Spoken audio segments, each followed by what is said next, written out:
Howdy there folks, it's Guys bringing you another exotic primary video. This one is a continuation on Dead Man's Tale.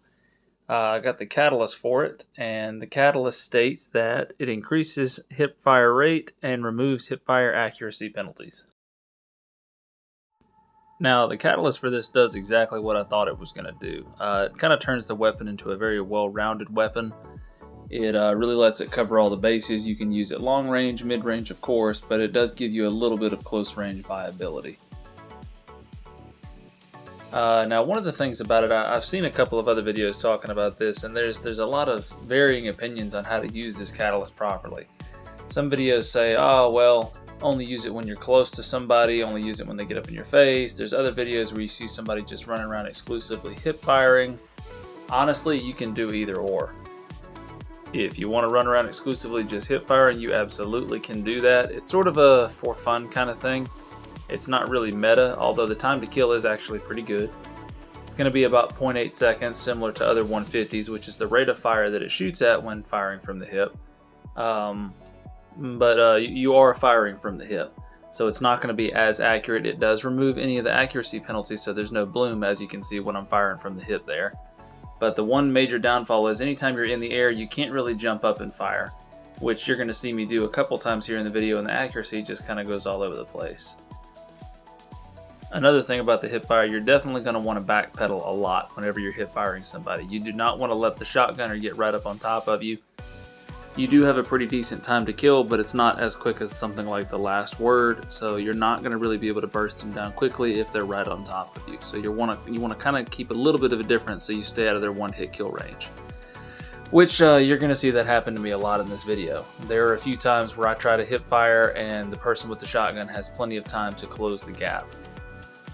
Part of that is just my familiarity with the gun. I haven't messed with the catalyst a lot, and I haven't spent a lot of time exclusively hip firing with it. If your aim is on point, you've got a pretty solid chance of dropping them before they get to you.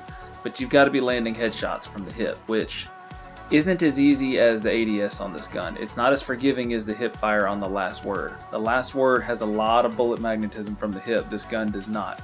You pretty much have to be right on target when you're doing that. Now ADS is another story, and that's where we really get into the whole ADS versus hip fire thing. The ADS has a lot of bullet magnetism. There are times you will hit headshots and you're almost an inch off of that person's head on your screen. So due to the forgiveness of that, and just the fact that when you're aiming down sights and you're firing this weapon, it's essentially a 120 hand cannon that has virtually no recoil and way more range. And obviously those hand cannons are pretty meta right now. They're probably going to get a range nerf at some point. And when they do, mark my words, you're going to see nothing but this gun everywhere, because it's going to be an immediate replacement to those. They've got good impact, they've got good stagger, they've got a lot of dueling capabilities, they're really good for peak shotting, and if somebody's far away, you can drop them fairly quickly. But as far as the hip fire is concerned, you really only want to do that in close quarters if you have to, and it's kind of a backup. It basically gives you a way to still defend yourself with a scout rifle even though somebody's right on top of you, even though it may not be the best. And you can run around just exclusively hip firing like I said earlier, but it's going to be more of a for show thing or just kind of for fun. Now all these opinions are just based on my current skill level with the gun, which I'm fairly decent with it, but if you put in the time and the effort and you really play with this gun, learn the nuances of it and the rhythm to the hip fire versus the ADS and when to use which one, you're going to absolutely dominate. It is a fantastic gun. I think it's god tier. It's a lot of fun.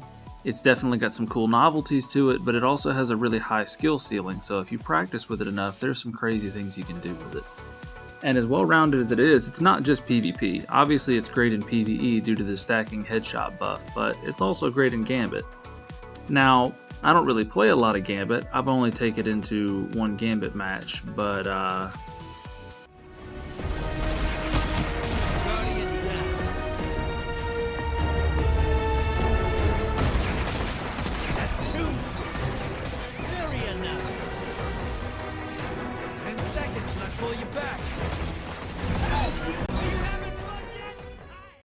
yeah, it's good in Gambit as well. Overall, I think it's a really fun gun. It's a really fun gun. It's definitely unique. This season has been absolutely crazy with the level of uniqueness Bungie has made with the exotics that they've given us. I'm hoping going forward that they'll continue that trend. This is definitely a top tier weapon, and it's got a very high skill ceiling. There's a lot that you can do with it. I mean, you can see what I'm doing here in the video, and I really haven't practiced with it that much yet, and I managed to outkill an Unbroken using the annoying hand cannon shotgun combo that they all use. So, I'll leave you with those thoughts. Try the gun out for yourself, see what you think. I hope you enjoy the rest of the gameplay, and folks, thanks for watching.